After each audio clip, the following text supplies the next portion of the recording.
Welcome to the Life, Love, Everything podcast. I am your host, Tasmin Bota. I thought the best way to start off this podcast was to tell you about our premature journey, as it is a big factor in our lives. I have 3 beautiful boys, and our middle son was born prematurely at 28 weeks gestation, weighing at 108 kilograms due to placenta abruption. For those of you who don't know what placenta abruption is, basically it's when the placenta detaches from the uterus, and unfortunately there is no way to stop it. The only way is to deliver immediately, because once the placenta detaches, it stops being of use, so it's no longer producing any sustenance to the child. And I remember it was a Saturday. We were visiting over with some friends actually when my placenta abrupted and I was rushed to hospital. And in my mind at that time, because I knew nothing about prematurity, I just thought, they're just going to put in a stitch and send me on my merry way, not knowing that when the placenta detaches that they have to deliver. However, by the time I actually saw a doctor, the bleeding had subsided quite a bit. And so they booked me in to monitor me. And I thought, I'm going to make this a little mini vacay, get some rest because mama was tired.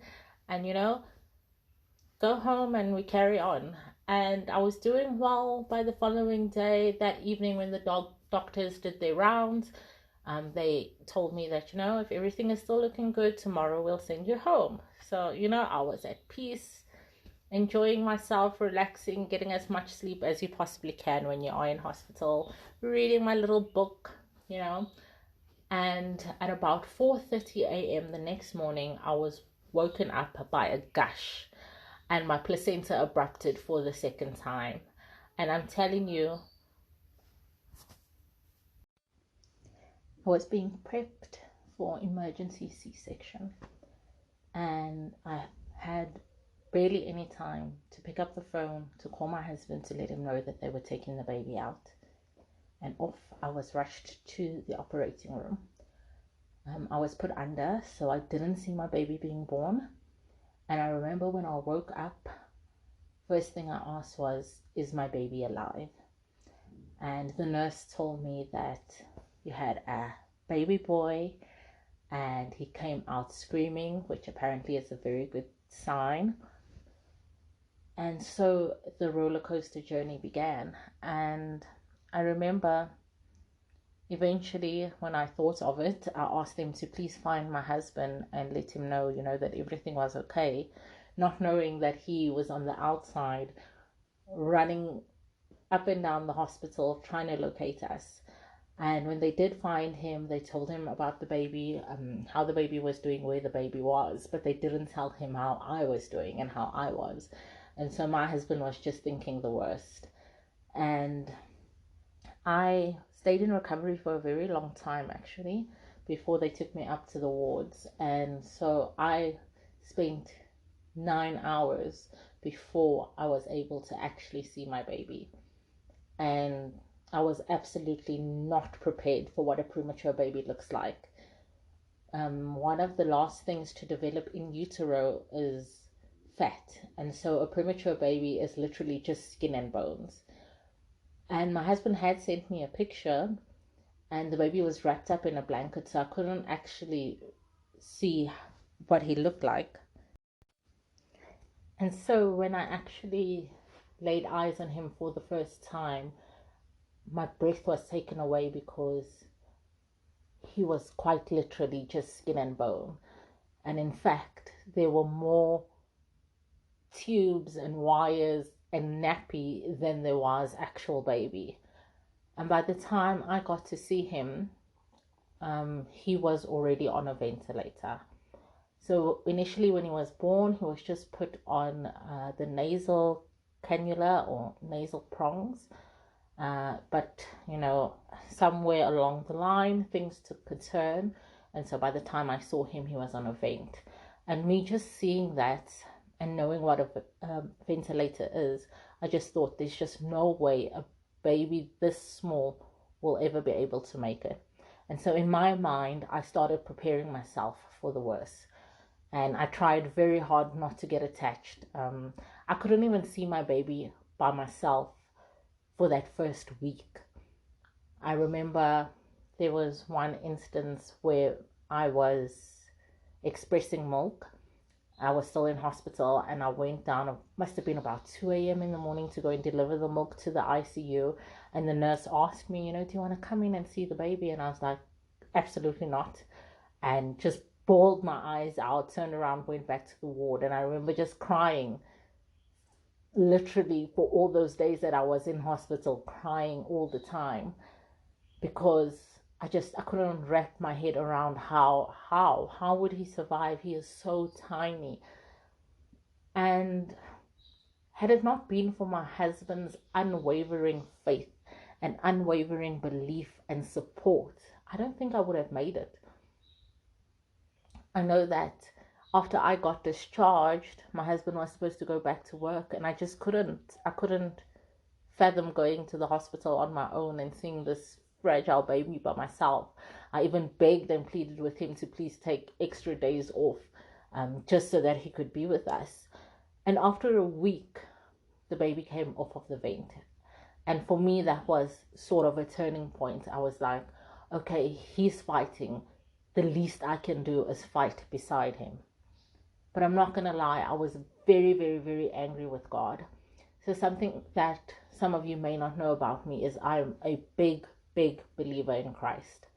But at that time, I was so angry. I was so hurt. I had been for a while, actually, because prior to us having our premature baby, I had had a miscarriage a couple of years ago. And so before that. And so it took us a long time to fall pregnant. And I couldn't understand why the miscarriage. I couldn't understand why we were struggling to conceive. And then when it finally happened, why my baby had to come out early. And so my anger was on a level 10. And I spent many hours, and I had many hours to spend speaking to God and asking him and, searching for the answer as to why me, why did this happen, why now, why this way. And I was very fortunate enough to get that answer from God. And so after that, after he revealed to me why me, I put my faith back into him and trusted the process, because my baby was fighting so hard. And I'm not going to lie to you, and I'm sure any other preemie parent would be able to tell you that no 2 days in the NICU are the same. Some days we took 2 steps forward, other days we took 3 steps back, and some days I was just living hour to hour. That's how up and down the roller coaster was. And I spent so much time at the hospital. I would be there from 9 a.m. in the morning till 7 p.m. at night. And I experienced so many different things in the NICU. You're not only going through your own personal journey, but you're also witnessing other people's journeys around you. And a lot of it was very difficult to process. My baby struggled a lot with oxygen, which, funny enough, this far down the line, I've only been told that he had chronic lung disease. Didn't know what that was at the time. But of course now, because of the work that I do in the premature community, I'm well aware of what it is. And so he was on oxygen for a very long time. He suffered from apnea of prematurity. So what that is that because a premature child's brain is so underdeveloped, sometimes it forgets to send the signal that you need to breathe.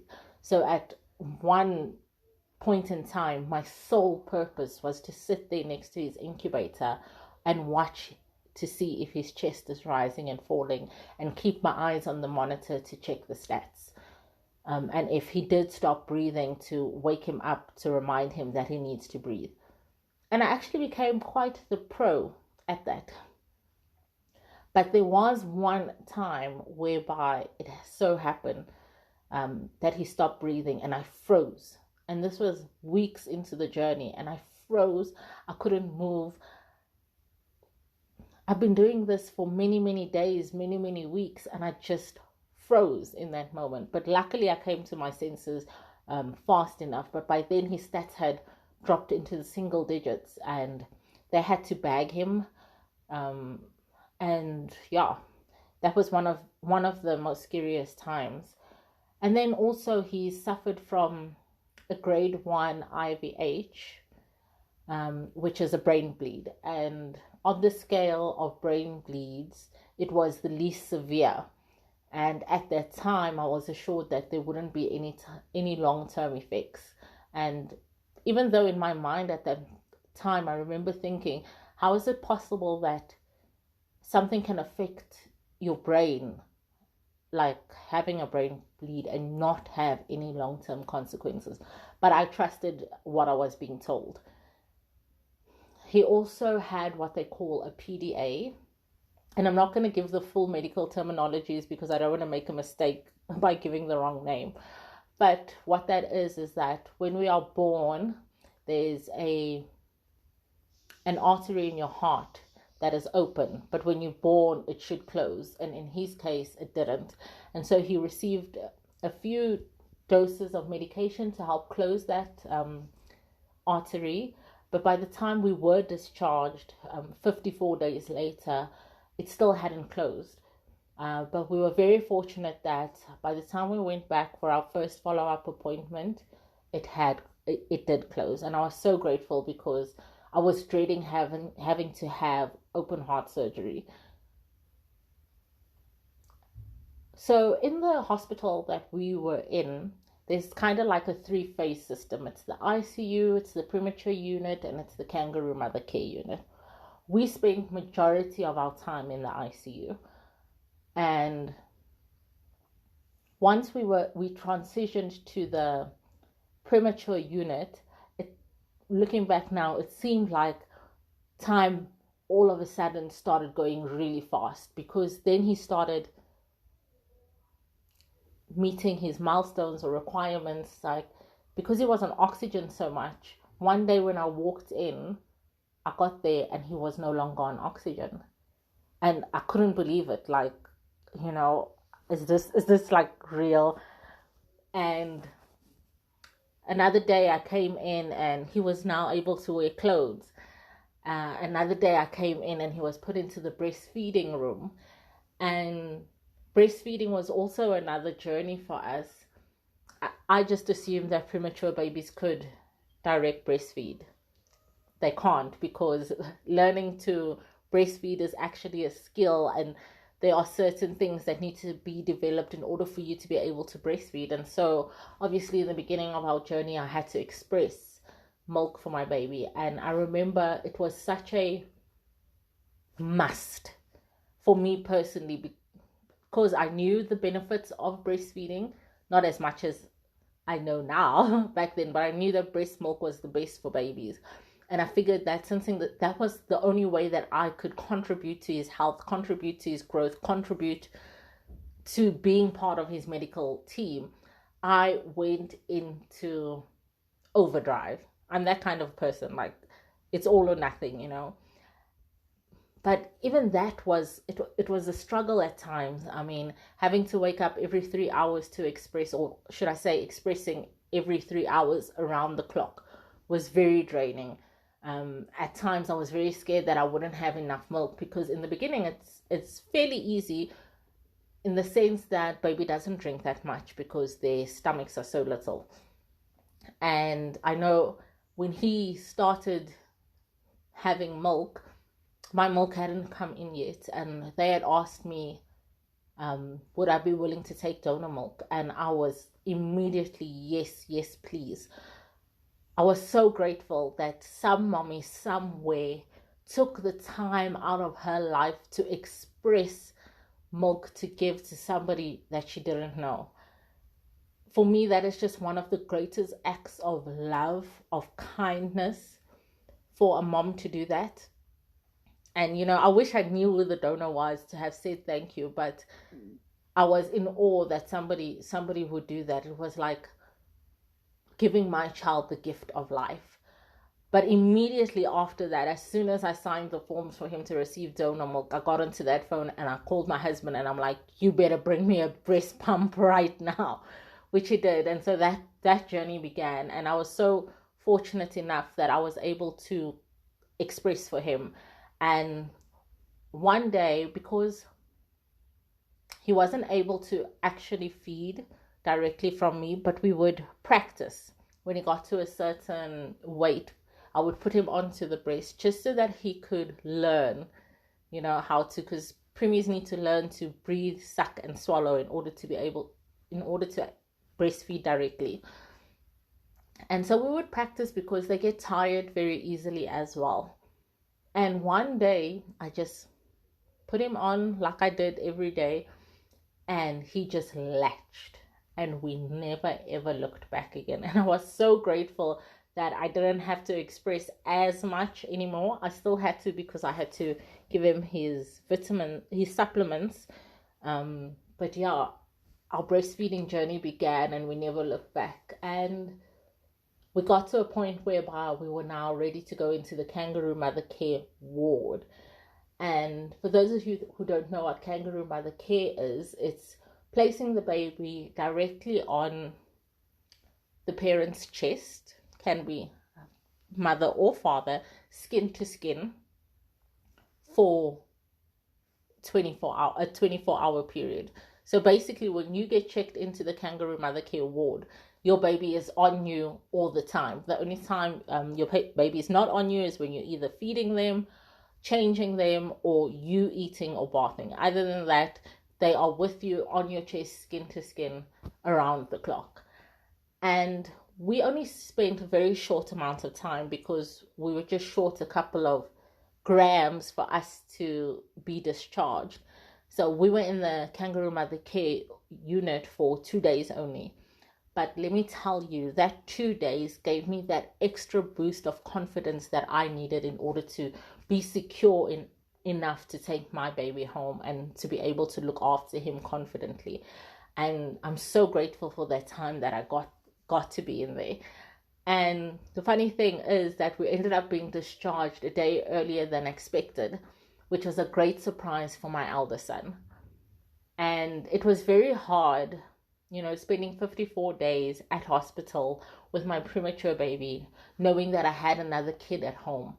That guilt is another level of mom guilt, because in the space that I was mentally, I could not separate the two, and I could not focus on both of them at the same time. And I was so blessed that at that time I had my mom who was with me, and so she stepped into the role of mother with my eldest son, and she took care of him, made sure that he was sorted for school and all of that. And my husband, as he of course had to go back to work, he would come to the hospital after work every day, and we'd spend about an hour so that he got time to bond with the baby, spend time with the baby. And then we would go home and spend an hour or so with our eldest son every day. And it was a very difficult time at that time, trying to split yourself in half. And so if you do find yourself in that situation, know that whatever it is that you are doing, because either way, whether you're at the hospital or whether you're at home with the other kids, you're always going to feel guilty. When you're at home, you're going to be worried about the baby in the hospital. When you're in the hospital, you're going to be worried about the kids at home. I consoled myself in the fact knowing that this was only a season, was only a short amount of time that he wouldn't have my full attention or all my attention. And yeah, so we got to surprise him coming home unexpectedly, because he wasn't expecting us to come back home that day. And when we got discharged, we went straight into isolation. I was petrified. In fact, even up until today, I'm still scared. I was petrified that my child would land up back in hospital. And so I made a promise to myself as I walked out of those hospital doors, and I said, I swear that my kid will not land up back here if it was because of something that I could have prevented. And so we got home, we went straight into isolation. We didn't have any visitors at home. I was so strict, and I think any preemie parent can attest to this, that we were using sanitizer before sanitizer was the cool thing, okay? We wore masks before it was mandatory to be wearing masks. And my extended family only got to meet my son 7 months later, when it was summertime now here in South Africa, and everyone was more than likely not to be sick, because I was just so afraid that he would get sick and land up in hospital. And, you know, with preemies, anything is possible. The common cold could turn into something life-threatening.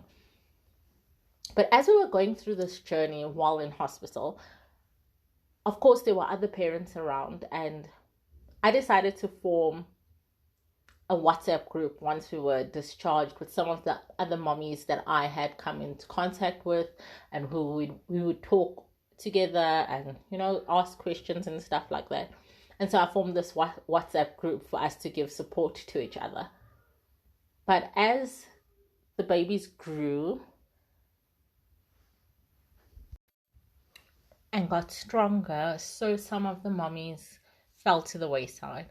But I found that I still had questions and I still had concerns. And so I went in search online for a support group, specifically South African based, and there were none. And that is how I formed my non-profit organization, Preemie Connect. Preemie Connect is a parent-led organization that provides support, education, and raises awareness for families affected by prematurity.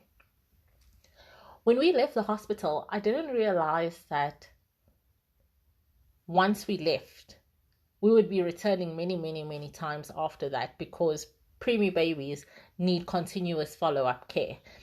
When we left, we received a date of when we need to come back for a checkup. And I thought, okay, they're going to check him out. You know, everything's going to be cool. Not realizing that follow-ups can last for years. And so it was very interesting, one, not knowing what to expect, but two, learning that we weren't left to our own devices, so to say. Learning that there was still care and support as we went through the journey. And my kid was doing really well for the first 12 months. I think around about 10 months is when we started to have some struggling, in that we couldn't transition from pureed foods to table foods. He also, by a year, was not walking or showing signs of readiness to walk. And so they referred us for speech therapy, occupational therapy, and physical therapy. And we are so blessed, I must say, in this country, that our government system offers us that, and that we are monitored so closely. And, you know, still, I wasn't too concerned, because, you know, from what I had learned in that year about prematurity was that preemie babies, you know, we track their milestones on the adjusted age. So for those of you who don't know, preemies have two ages, an actual age and an adjusted age. The actual age is the age that they are right now, and the adjusted age is the age that they would have been had they been born on their due date. And so, you know, I always kept saying, and with their milestones, you normally monitor them based on their adjusted age. So I wasn't too concerned. And, you know, my kid, we were in the therapies for a long time, and he only properly crawled at 15 months, and he only walked at 28 months. And by that time, when he started walking was when we got discharged from our neonatal follow-up appointments. However, we were supposed to still continue with the therapies. But I found at that time that I felt like we were lost in the system, so to say. So I wasn't feeling like we were being seen or heard. And so I decided to take a step back from the therapy journey, and I would give him, I had said to myself, X amount of time. And if we haven't caught up, or if we are not where we should be, we would take on the journey. And in that period, I ended up falling pregnant and having my third kid. And being that my third pregnancy was considered high risk, I just wouldn't have had the bandwidth or the capability to have done both anyway. And so it sort of worked out that way. But after I had my baby, I was able to, and of course, COVID ended up happening at that time. I was able to really focus on my preemie. And in that time, my knowledge of prematurity had grown tremendously because of the work that I was doing in the premature space. And so I knew something wasn't right. I knew something was up. And so I decided I would take him to a pediatrician, and from there we would see what the way forward would be. At this stage, my kid is 4 years old. And when we left that pediatrician's office, I sobbed like I have never sobbed before, because we left with an A4 page of everything that was wrong with my child. And I was kicking myself. I felt like such a failure, like I'd done an injustice to my kid.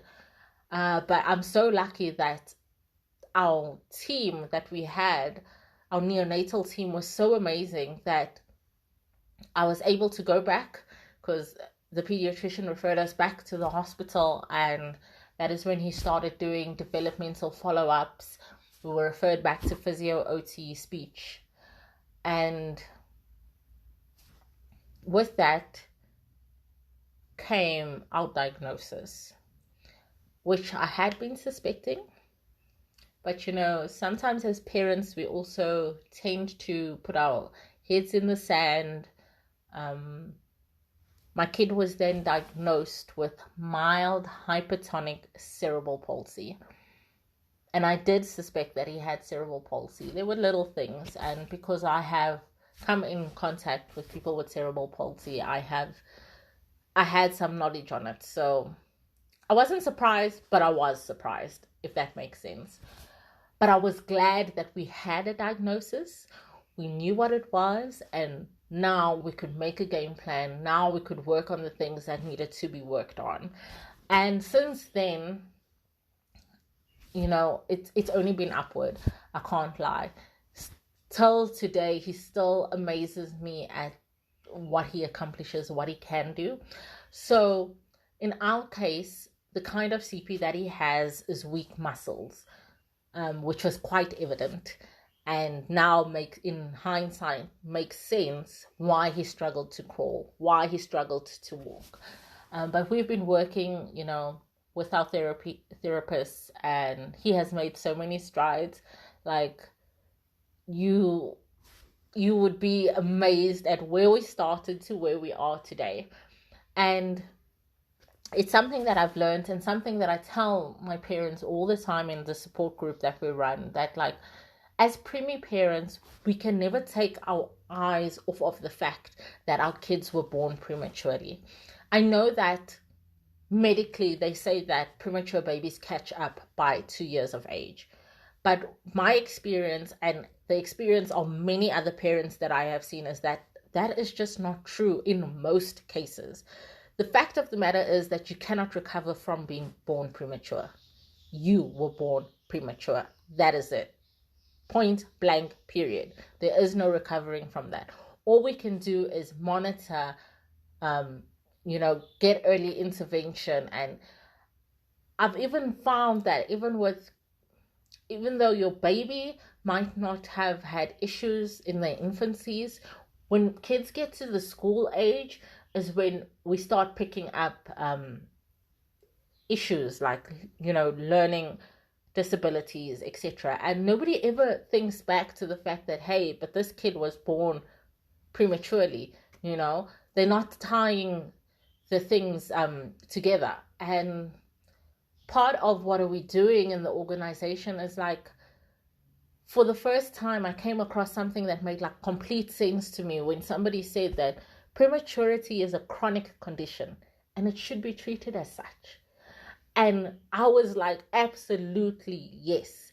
Because it's only now that research is starting to be done as to the effects of prematurity into adulthood, because most preemies stop being monitored in the early years. And so we're hoping that, with time, with lots of advocacy, that things will change. But I'm so glad that you have stuck around for this long listening to our journey and where we are today. But I had to share with you because prematurity is a large chunk of my life, and it's a large part of what I do. It's a large part of my family's life because my kid is a preemie. And so you'll be hearing a lot of different topics on prematurity and hearing from different people, both medical professionals and parents, on prematurity. But I hope my story gives you hope and gives you light, and knowing that, you are your child's best advocate.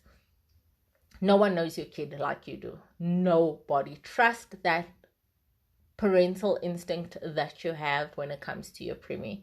Until next time, I'm your host, Tasmin Bota.